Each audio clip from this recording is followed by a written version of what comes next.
This is CBS. We're for you, Western Wisconsin.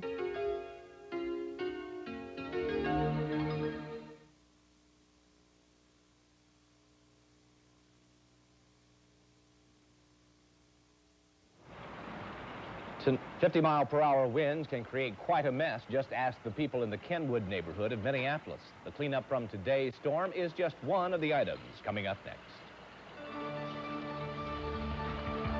WCCO Television presents Pat Miles, Don Shelby, Mike Beerborn, and Mark Rosen.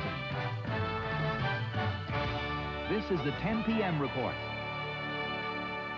Good evening, everyone. Tonight, nearly 4 months after the body of a Honeywell employee was discovered in the company's parking ramp, a Minneapolis man has confessed to that crime and more. The brutal murder and rape of 34-year-old Mary Foley last June shocked and frightened this community. Tonight, the man arrested is 27-year-old David Thomas.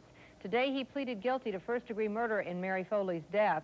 For that crime, Thomas received a mandatory life sentence and will be eligible for parole in about 18 years. But Thomas also pleaded guilty to 7 other assaults on Twin Cities women this summer. And for those crimes, he will be sentenced October 18th. The judge has indicated Thomas will be sentenced to a total of 18 to 20 years to be served immediately after the murder sentence. Now, that means that David Thomas will likely be in prison for the next 35 years. Mike Walsher has more on today's court proceedings and the people directly affected. Thomas says it's easier to plead guilty now than face a series of trials later on. In court, the calm 27-year-old spoke of the killing in a matter-of-fact tone. Quote, "I proceeded to force her down, take her clothes off, and rape her. I twisted a piece of clothing around her neck to prevent shouting." "Why?" asked the prosecutor. "Why did you kill her?" Thomas had no answer. The murder and other assaults led the Attorney General to form a task force on sexual violence against women. Tonight, the director says that group will recommend positive changes. How do we get better control over rapists through the criminal justice system, through the juvenile justice system? And then later on in October, we'll come out with preliminary recommendations dealing with questions of education, how do you prevent rape, and what's out there in Minnesota for victims of sexual assault, and is it adequate? Mary Foley's mother and sisters spent the day looking over donations to a fund to fight sexual violence. The family issued a statement saying, in part, "Mary suffered greatly in those last few minutes of her life. We will never be able to forget Thomas's cowardly and selfish act." The Foleys say he should never be paroled. We sort of feel that life should be life. I feel he should never be out in the streets again, ever. And since the murder here last June, the Foleys say they live in fear. They don't go out at night. They don't stay home alone. They don't go into parking ramps. Such is the personal impact of Mary Foley's murder. I'm Mike Walsher, WCCO Television News, Minneapolis. To date, $14,000 has been raised for the Mary Foley Fund. That money will be used to fight violence against women. If you would like to donate, checks can be sent to the Star Tribune Credit Union, 425 Portland Avenue, Minneapolis. The zip code is 55488. Tonight, authorities in South Carolina are still searching for why a 19-year-old man walked into an elementary school and opened fire. The unidentified gunman quietly walked into the crowded cafeteria, and without saying a word, he aimed at the students, who cried out. An 8-year-old girl was killed. 8 other students were injured. Teachers reportedly tried to help their students. 2 of the teachers were seriously wounded. The third-grade teacher was getting students under the desk, wounded students, pushing them in the desk, pushing them out the window.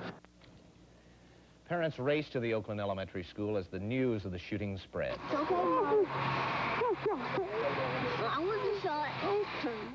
Tonight, police say they can find no connection between the gunman and the school. He was taken into custody shortly after the rampage. A White Bear Lake Daycare Center reopened today. It closed last week after an outbreak of an uncommon bacterial disease. 60 children showed symptoms of HUS, an ailment that can be life-threatening. 4 were hospitalized, but today, 26 youngsters were back in class. Parents, staff, and the children seemed relieved to be back at their routine at the Sunrise Daycare Center. All the children are expected to recover. More than 60 parents turned out tonight in the northwest suburbs to complain that their children are being poorly taught. They attend schools at the Anoka-Hennepin district. 7% of the district's classes have 30 kids or more per elementary teacher. Administrators say they are the victim of population trends and state laws. Alan Cox reports. Anoka-Hennepin has enough classrooms for its students, but it can't afford enough classroom teachers. Some elementary teachers face 35 pupils. The crowding exists even though the district cut some programs and even though residents approved a tax hike. Administrators blame state laws that put the district at a disadvantage because it's mostly residential. It doesn't have a lot of factories or other business to tax. Tonight, parents from 8 schools charge their children will suffer for lack of individual attention. The ideal class size is more like 15 to 20, and that should be the goal we're working toward, not just hanging in around 30, and over 30 is outrageous. It cost me a lot to move from Minneapolis to Coon Rapids as it is, and I really don't want to go in search of another home in another school district. But I'm willing to do whatever it takes to make sure that my kids have the best leg up possible.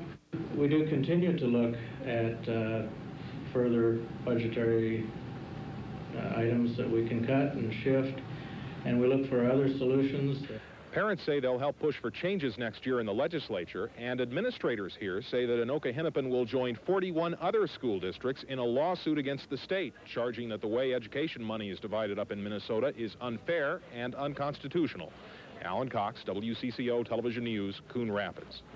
Administrators say crowded classrooms may get worse this year as more families move into the district. The state's AFL-CIO convention in Rochester provided a friendly setting for Walter Mondale today. Members gave him a standing ovation, and Mondale called on them to give Michael Dukakis and Skip Humphrey the nod in November. The convention also produced a political first, Minnesota's 2 Senate candidates showing up at the same place at the same time. Once at the speaker's podium, Humphrey accused Durenberger of opposing a minimum wage hike, and then Durenberger shot back. If Hubert Humphrey were there, you'd get that vote for closure, and I'd vote for that minimum wage. Absolutely. I'm going to support an increase in the minimum wage, and I'm not going to support a substandard or training wage to go with it. The convention also handed out specially printed flyers today which show labor's endorsement of Humphrey on one side and Dukakis on the other. And by the way, just as Durenberger was speaking, promising today to vote for the minimum wage hike, the U.S. Senate was busy in Washington setting the bill aside until next session. Today, residents of a North Minneapolis group home for developmentally disabled adults were moved to new facilities around the state. This after state officials abruptly closed the home Friday night, saying residents of the Valor James home were in imminent danger. Home officials have voluntarily surrendered their license and are investigating reports that staff members used drugs and drank alcohol while on duty. A supervisor at the home told state officials late last week that twice she had been threatened by 2 different staff workers and feared for her life there. The supervisor also told officials that at one point she fled in fear, leaving 5 residents unsupervised. 2 employees have since been suspended. Canadian track star Ben Johnson pulled off one of the most celebrated feats of the Olympic Games in Seoul. 3 days ago, he won the 100-meter dash, setting a world record and winning the gold medal. But tonight, the International Olympic Committee disqualified Johnson and stripped him of his gold medal. Johnson tested positive for using anabolic steroids. Later in sports, Mark Rosen with more on this and what it means to the American Carl Lewis, who came in second in that race. The countdown for the shuttle launch is underway tonight. It began 7 this morning, Twin Cities time. The launch is set for Thursday morning at 8:59. Among the crew members on board, Minnesota's Pinky Nelson. This will be the first manned space flight since the Challenger disaster nearly 3 years ago. Businesses closed early, and flags flew at half-staff in Plains, Georgia today in honor of Billy Carter. The funeral was held today. Billy, brother of former President Jimmy Carter, died yesterday of pancreatic cancer. President Reagan was in New York today giving his 7th and final speech before the United Nations. Speaking to the opening of the General Assembly, Mr. Reagan said the prospects for world peace have improved because of improved relations between the U.S. and the Soviet Union. Tonight, NSP is working on restoring the last of the power outages caused by last night's high winds. The 50-mile-per-hour gust knocked out power to 7,000 customers scattered across the metro area. St. Paul seems to be the hardest hit. There were more than 150 calls to city crews about downed trees and branches, including the one that fell on Ada Conti's car for the 2nd time in 2 months. I'm upset. The park board was out here and chainsawed it off my car, and 2 months later it has crashed on my car again. The winds also knocked out the front window pane of a University Avenue car dealership, but by midday that had been replaced with a new one. No serious injuries from the storm to report. Tonight, all that remains to be cleaned up is the 10 stories of scaffolding the winds knocked over on Douglas Avenue last night. Construction workers had secured the scaffolding for the night at the Kenwood condominium complex, but the high winds were too strong. sending part of the scaffolding down on top of a neighbor's house. It tore out a chunk of wall, and some of the scaffolding fell into the upstairs bathroom.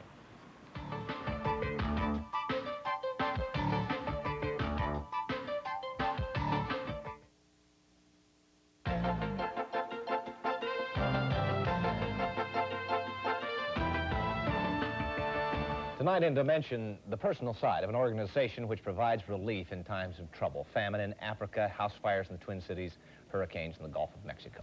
We're talking about the Red Cross, and it is a group which WCCO Television joined up with this past week to help raise money for the people who were so hard hit by Hurricane Gilbert. The area which we are targeting for assistance is Jamaica, where about 80% of the homes were damaged by the hurricane winds. It is already a place where many are underprivileged. Through donations from people in the Twin Cities, WCCO and the Red Cross hope to allow many Jamaicans to rebuild. In the Twin Cities alone, there are 6,500 volunteers and more than 50 full-time staffers. Those people are part of the national network trying to help hurricane victims and keep the other Red Cross efforts going as well. And tonight we're going to look at the Red Cross through the eyes of someone who works for the organization. And through her, we can learn a lot about the kind of people who do Red Cross work. Here's Mike Strand.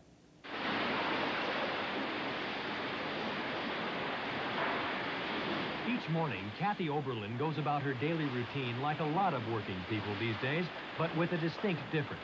She knows at any time her job could command her to the heart of a disaster anywhere in the country, deliberately standing in harm's way for the sake of others. Well, you don't get paid a lot, so that you have to be willing to work hard and for the satisfaction of the job. Such satisfaction sent Kathy to Texas last week, driving an emergency van for the American Red Cross into the face of Hurricane Gilbert. It was her first experience with a possible natural disaster. I was ready and willing and able to go and help, but to know that there wasn't anybody that needed the help at that time was gratifying, to know that there wasn't the victims there. A former Red Cross volunteer, the 31-year-old Oberlin today is a CPR and first aid supervisor for the Minneapolis area chapter, one of 55 staffers and 6,500 local volunteers, many of whom have been on the phones the past week with hurricane victims. On her own time, Kathy continues to help disaster victims. It keeps it exciting. Again, it's part of that willingness to help people that makes me feel okay about that being pulled up and sent off. The Red Cross is not without its problems, and one of the most pressing, according to Oberlin, is the slump in volunteerism. Having people not only willing to help, but those properly prepared to help. And that wasn't always the case. You know, at one point, when I started here 5.5, 6 years ago, we didn't have near as much trouble, it seemed, to find people that were willing to spend that extra time to help out. So that is something we struggle with. Not breathing. Has pulse. Call 911. But Oberlin does find it encouraging that more people are interested in CPR, for example, if only for their own protection or that of their families. And even if she doesn't inspire the same passion she has for helping others, she's provided them skills that may someday save another life. To be able to know that what I'm doing is really helping people in their lives. It's a distinct reward away from the monetary reward to know that I'm helping people.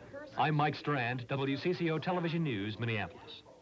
And now a few extra notes about the fundraising effort for Jamaica hurricane victims. Banners went up today at both the WCCO newsrooms, both Minneapolis and downtown St. Paul. Donations can be brought to either location. They ask that you only send checks, however.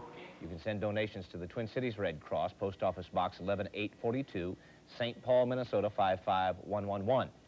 Our goal since the start has been $44,000. We'll keep you posted on the progress.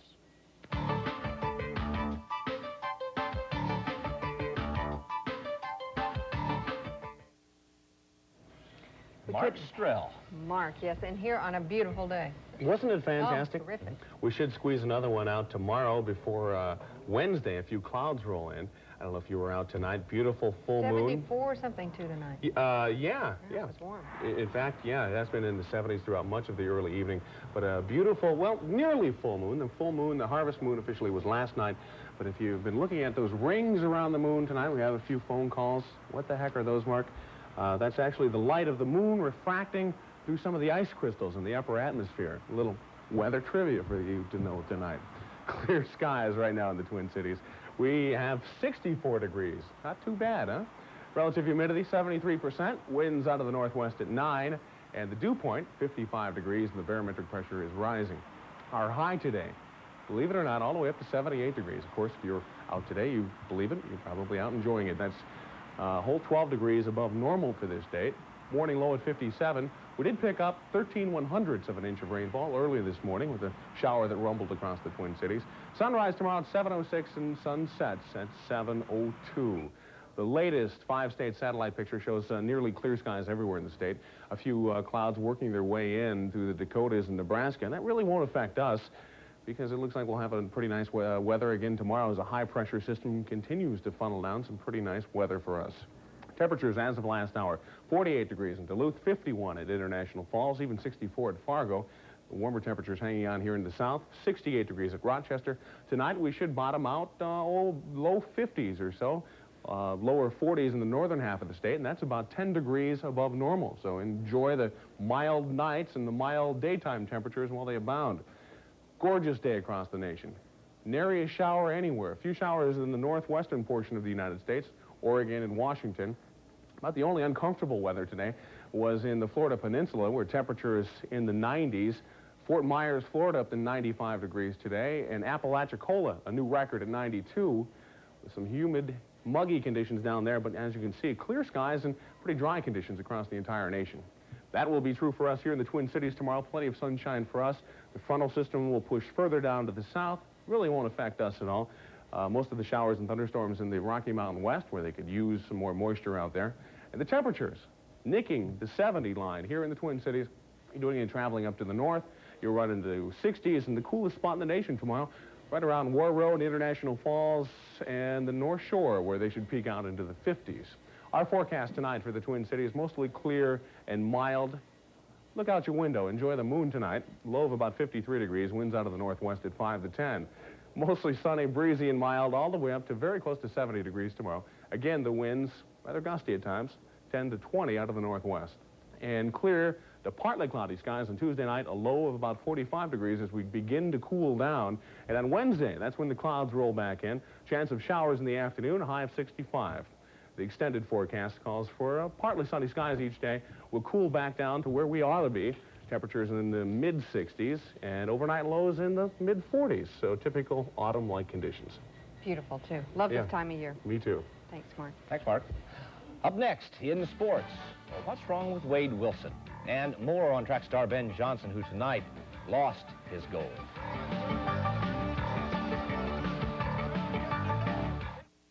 I talk about the thrill of victory and the agony of defeat, and sometimes that's joked about, but it's sure in this Olympic Games. The most dramatic day, certainly, in Seoul, Korea. Tonight, Greg Louganis winning his second gold medal in the platform diving, the last of his 10 jumps. And he nailed it. He hit it big. Boom. The other side of the coin, Ben Johnson left Seoul tonight without his gold medal after testing positive for steroid use. Johnson beat Carl Lewis in Saturday's celebrated 100-meter showdown, breaking the world record to boot. But his post-race urine test showed traces of a very dangerous anabolic steroid. Members of the Canadian camp claim Johnson's sample must have been mishandled, or he must have taken the banned substance by accident.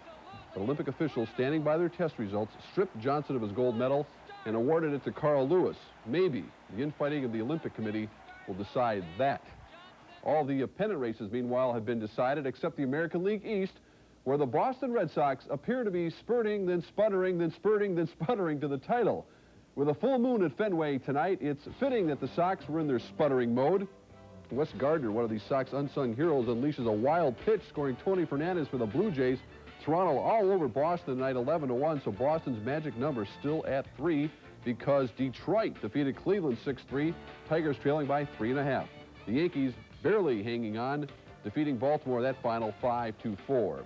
It was standing room only outside the Vikings training room today as the battered and bruised lined up to see trainer Fred Zamberletti. Unfortunately for a few of the Vikings, a dip in the whirlpool wasn't enough to heal their wounds. Quarterback Wade Wilson paid the price for his run for glory. His touchdown jaunt gave the Vikings the lead, but his jarring collision in the end zone separated Wilson's left shoulder. It's not the most severe type of separation, but it's severe enough to keep him out of at least the next 2 weeks and probably longer. That means Rich Gannon will back up Tommy Kramer in Miami on Sunday. The most serious of the injured, center Kirk Loudermilk, whose broken thumb will sideline him from 4 to 6 weeks. The others on the list, excluding Wade Wilson, have a better than average chance of playing against the Dolphins. All of these Vikings injured in a very physical game.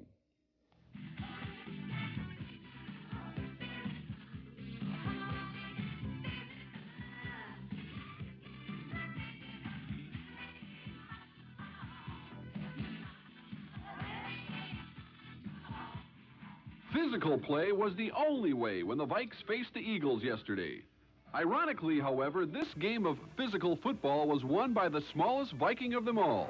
170-pound Chuck Nelson split the uprights with 25 seconds remaining, making amends for a missed field goal 3 minutes earlier. I try real hard just to worry about what I got to do and not worry about whether or not so-and-so's fighting this guy and if this guy's getting beat or if this guy's manhandling somebody else. And, you know, I just try and pay attention to my part of it. And like I said, I'm aware of the flow of the game, but just try and take care of Mr. Nelson.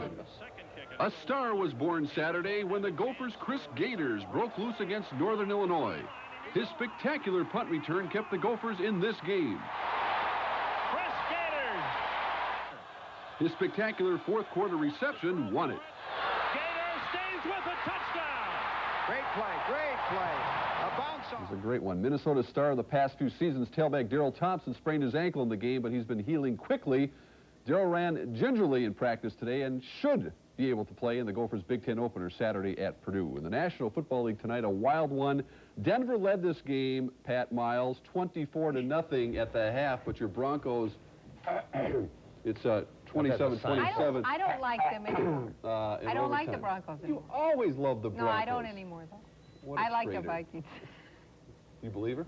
Politics. Yeah. All right, Mark. Thank you very much. Now, coming up next, the language lesson boom in Minnesota, from French for fun to Spanish for police officers in Willmar. We'll have 2 reports in just a moment.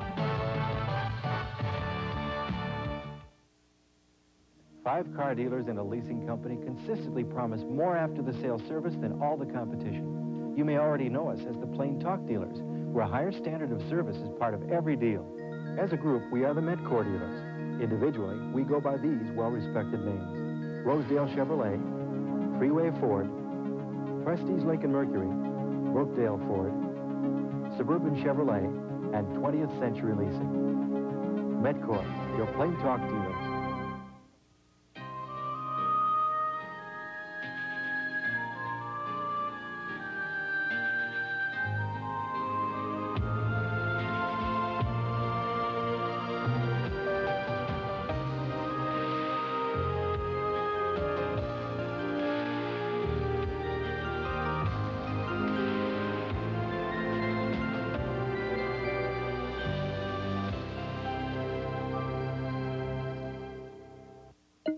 On September 27th and 28th, the Twins meet the Oakland A's. What will happen? Will this series be better than last year's World Series? Does Oakland remember what a World Series is? Catch it live on cable TV for only $7.95 a game. Call your local cable company for details. And watch the Twins cut the A's down to size.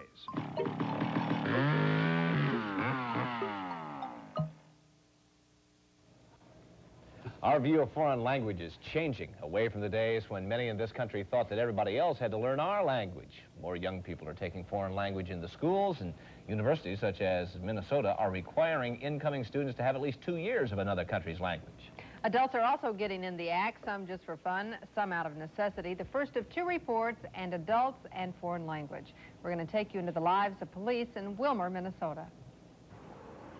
Right across the street from Torgay's Holiday Inn sits the Elm Lane Trailer Court, home to many of the town's 1,500 Hispanics. They have come for years to work in the fields. Now they're coming to stay in Willmar. This is maybe their streets of gold or whatever.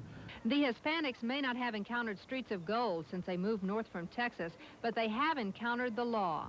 Police Chief Todd Miller says although Hispanics make up 8% of the town, they account for 20% of the crime. And not all of the newcomers speak English. If someone is speaking another language and they may be saying, tell the officer the right answer, they may be saying, you jump in from the left.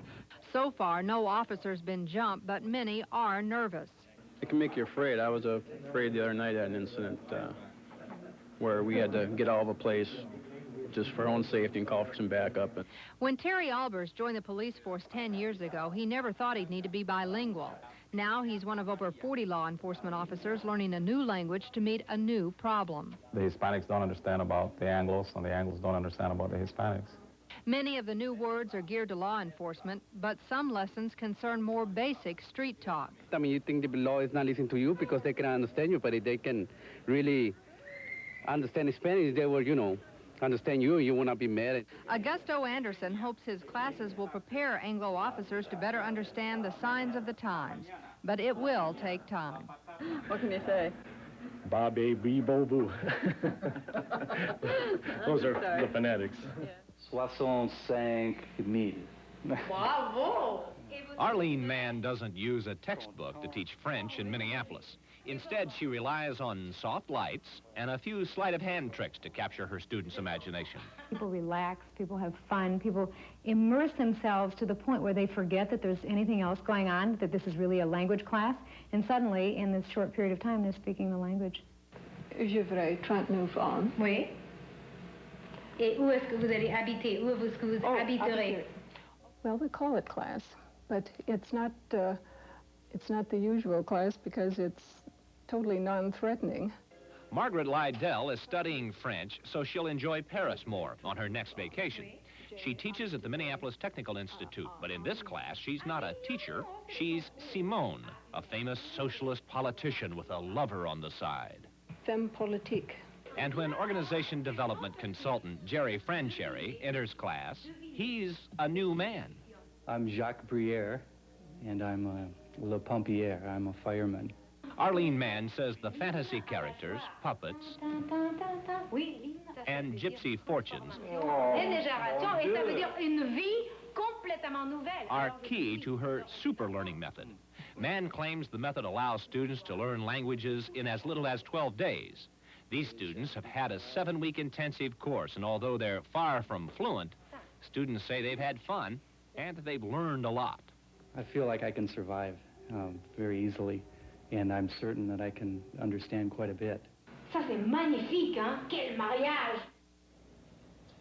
And this note about varying prices of learning a language, 44 Willmar police will pay a total of $1,800 for 5 months, and the course we just showed you costs about $800 a person for 7 weeks. And there's another even more intense course, which includes a trip to Cancun or the French Riviera, but that's $2,000 per person for 2 weeks, airfare not included, or you could be like Pat and me, and we're bilingual. We speak English not very well some of the time, and Minnesotan, and you can do that for $6 by buying this book, How to Talk Minnesotan. Not bad. That's your language. I was wondering about that. You bet. All right, that's where we're going to leave it for this Monday, September 26th.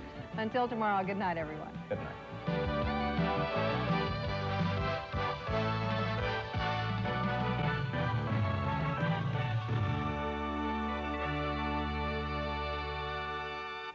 Donahue. Weekdays on Channel 4.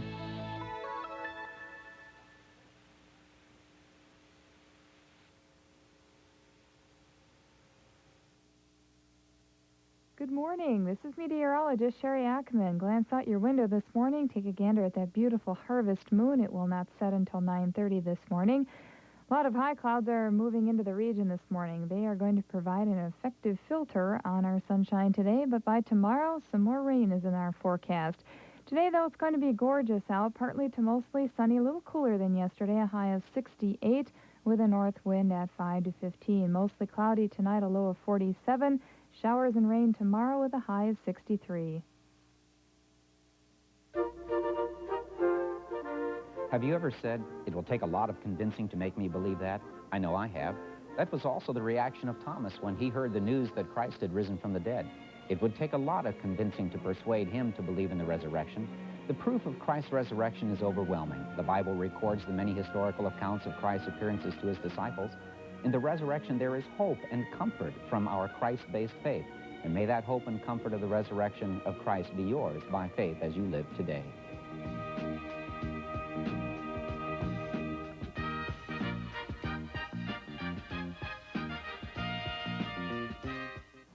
What makes a rainbow bend?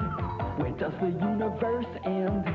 To know the world from A to Z. Discover science and technology.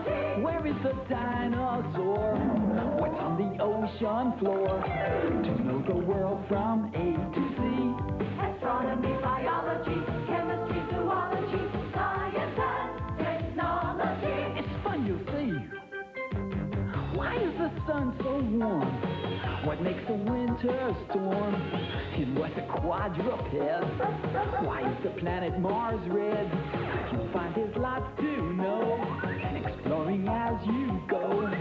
To know the world from A to Z. Discover science and technology. Astronomy, biology, chemistry, zoology, science and technology. It's fun, you'll see. A public service message from the National Science Foundation. Now, more than ever. I don't know how to talk to men unless, you know, I'm seducing. There is practically no such thing as an airline pilot who doesn't drink. Sexual abuse has risen 1,000%. Everyone is afraid of getting it. Because no one wants to die. We as a nation are abusing these drugs. We have an epidemic of bulimia in our young children in this country. Ovarian cancer is very much a silent disease. You can't afford to miss a minute. Our Magazine. Our Magazine, now at 3 on Channel 4. We're for you, Minnesota. Ben Johnson has left Seoul without his gold medal after testing positive for steroids. The Space Shuttle astronauts face a busy day counting down to Discovery's launch. And in Los Angeles, a wild celebration as the Dodgers make the playoffs.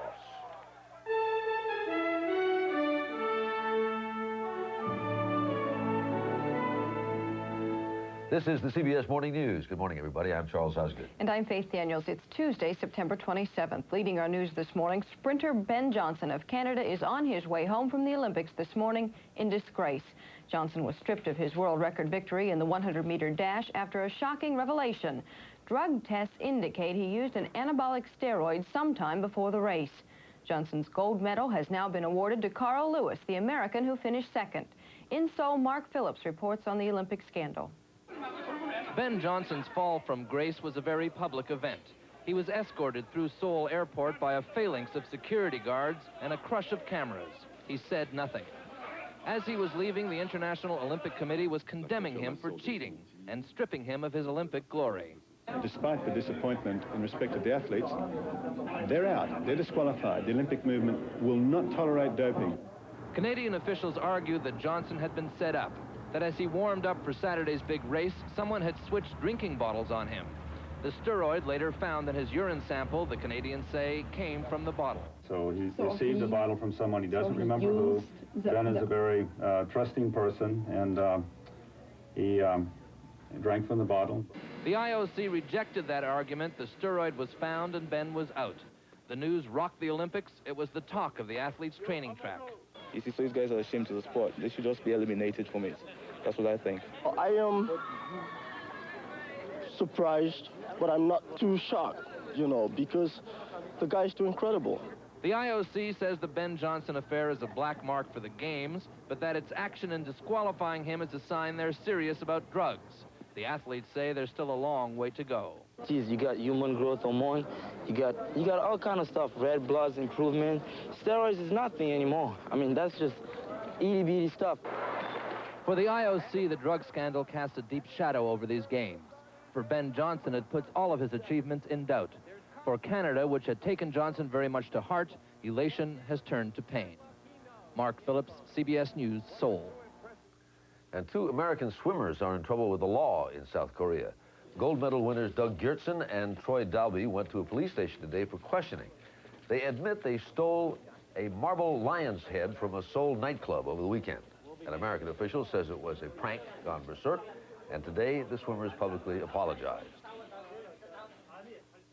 We are both very sorry that we've embarrassed the United States Olympic team, the American people, our friends, and our families. I want to apologize, especially for the Korean people, and hope that our actions do not jeopardize the positive relations between the people of the United States and our gracious host in Seoul. Angry South Koreans are demanding that the 2 Americans be sent to jail.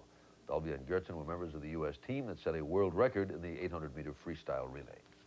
In Florida this morning, the countdown for Thursday's Space Shuttle launch is going smoothly, and as Bruce Hall reports, the Kennedy Space Center is bustling with excitement and last-minute preparations. Flying their sleek NASA jets from their home base in Houston, the 5 Discovery astronauts arrived at the Florida spaceport, anxious to begin America's first manned spaceflight in 32 months. We cannot wait to do this, and we are ready. And this is a tribute to tens of thousands of people that have put in an awful lot of work over the last 2.5 years to get us to this point. 3, 2, 1, mark.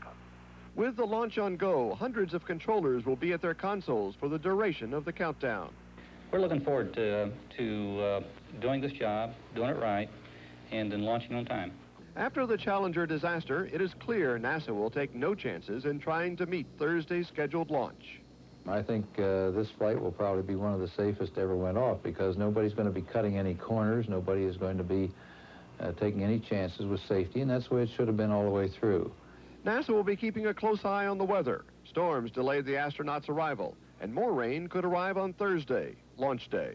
We're going to keep our fingers crossed on the weather. We know that there's maybe about just based on historical statistics, about a 60% chance that we'll go. We hope that the front comes through, and that'll give us an even greater chance. After a rendezvous with their families, the astronauts now face 2 days of troubleshooting and final preparations. Bruce Hall, CBS News at the Kennedy Space Center. White House and congressional negotiators have cleared the way this morning for the nation's first major welfare reform in 53 years. The negotiators agreed on a $3.3 billion plan aimed at moving people who are on welfare off and into jobs. Under the plan, a fifth of all welfare recipients would be enrolled in state education and training programs by 1995. The 5 million Americans who earn the minimum wage are going to have to wait until next year at the earliest to get their first increase since 1981.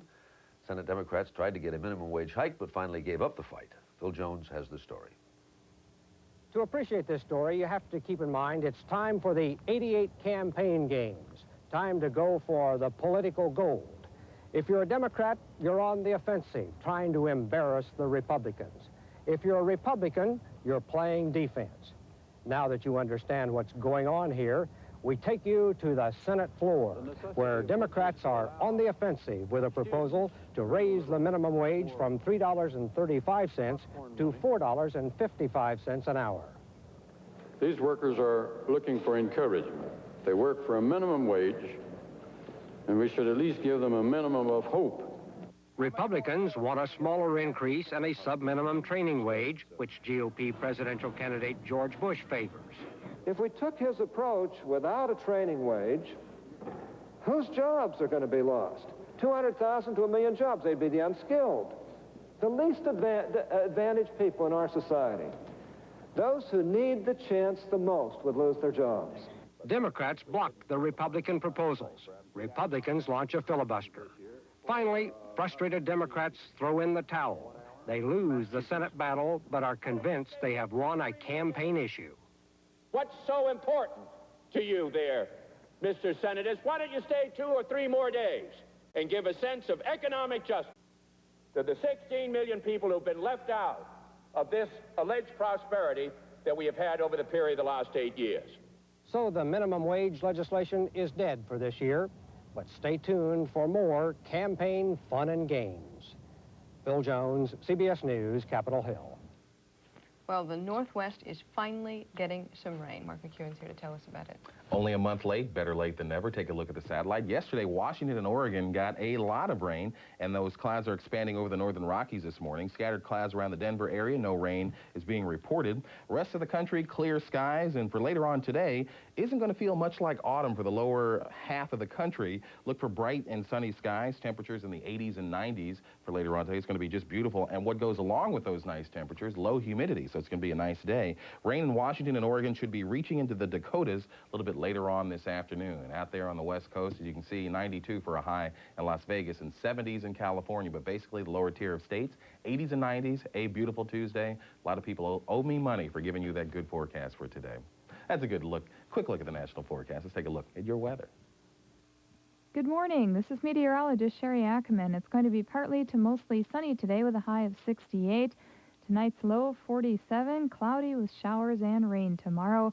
Highs tomorrow only 63. Rockies last 2 days have been just gorgeous, and I think we may squeeze one more day out of this nice weather. Keep your fingers crossed. Sounds good to a lot of people, I'm sure. Yes, Thanks, it does. Mark. CBS Morning News continues for this Tuesday, September 27th. And coming up, the Los Angeles Dodgers lock up the division championship. From the dugout, from the bullpen. This portion of the CBS Morning News is sponsored by Tandy Computers, because there is no better value, only at Radio Shack.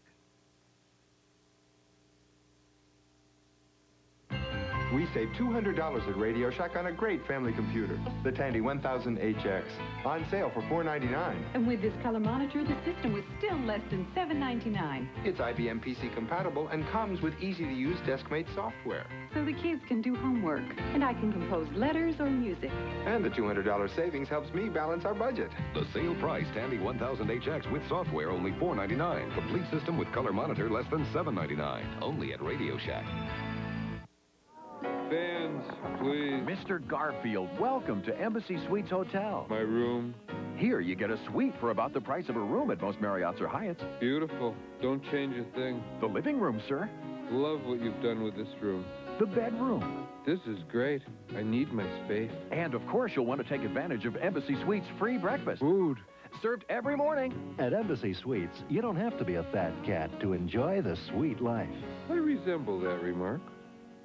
If they could see you now out on a punch-up cruise, you're eating fancy food and doing what you choose. I'd like your friends back home to get a good look at the first-rate Carnival cruise that you took. All I can say is, wow, hey, look at where you are. What a fun ship, holy cow. They'd never believe it if your friends could see you now. Take a 3, 4, or 7-day cruise on Carnival, the most popular cruise line in the world. Will it be colder in January, wetter this spring, hotter in July? Well, we can't be sure, but we can count on the 1989 Minnesota Weather Guide calendar. Hi, I'm Mike Fairborn, Chief Meteorologist, Weather Center 4. Our 12th annual weather guide is a beautiful way to follow the weather and its effect on nature. Purchase yours at supermarkets, drug and bookstores throughout the state, or write to this address.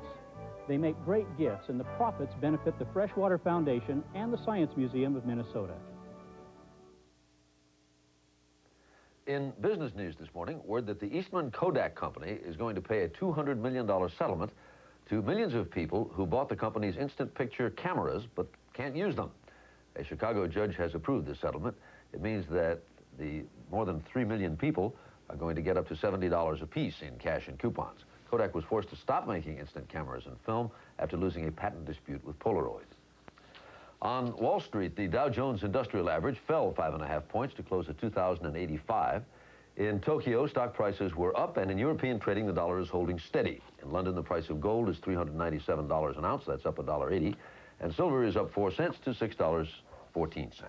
The drug scandal at the Olympics has overshadowed one American's dive into the history books. Jim Lampley has that and the rest of the sports.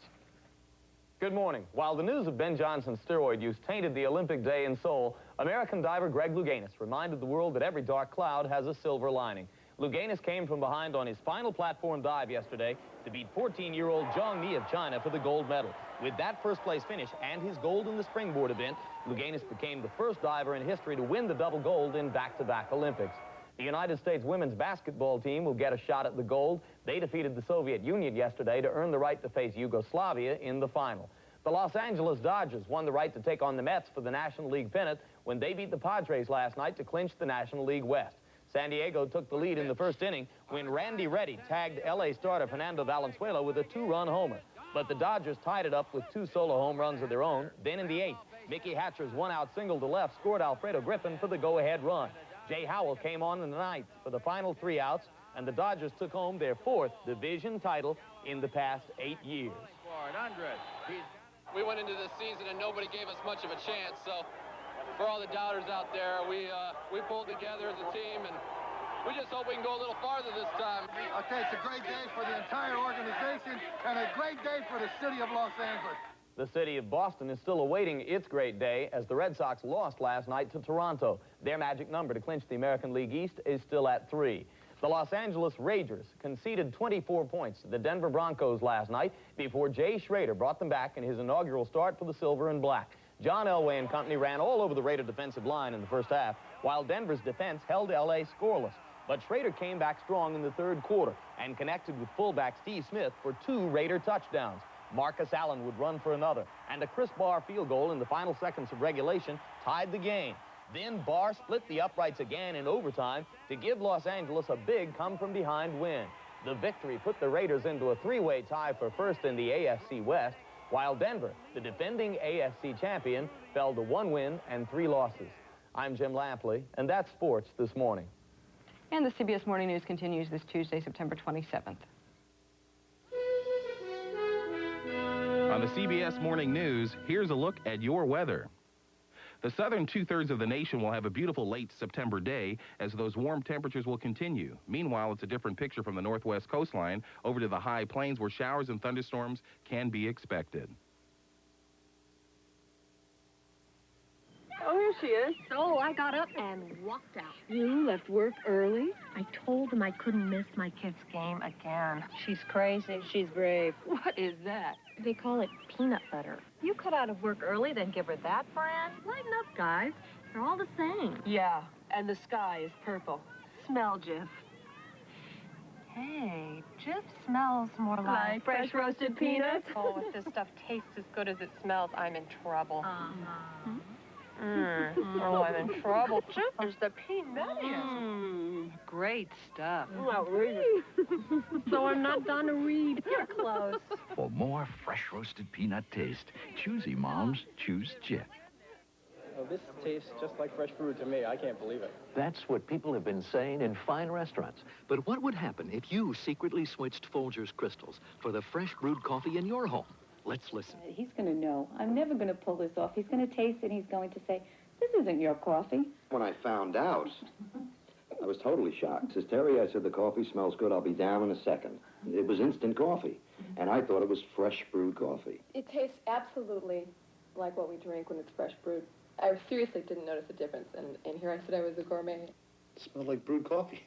You know how it wafts through the air and comes through the hallway? Folgers Crystals, so dark and rich. Why don't you try the switch? She did it to me this time. She got me. Well, she got me. 6 months ago, this guy didn't even know his own name. That's right. Bullies would come up to him on the beach, throw him a few questions. He'd be totally humiliated. It was a bad scene. But then, I started him on a regular program of Jeopardy. We started out light, working on answers, hitting the button. Soon he had mastered the audio daily double. He was an inspiration to us all. Someday, I'll make it the final Jeopardy. Sure you will, kid. Weekdays on Channel 4. If you're just joining us, here are today's top stories. Canada is reacting with shock today to the drug scandal at the Olympics. Canadian Ben Johnson was stripped of his gold medal in the 100-meter dash after testing positive for steroids. 2 days before the Discovery launch,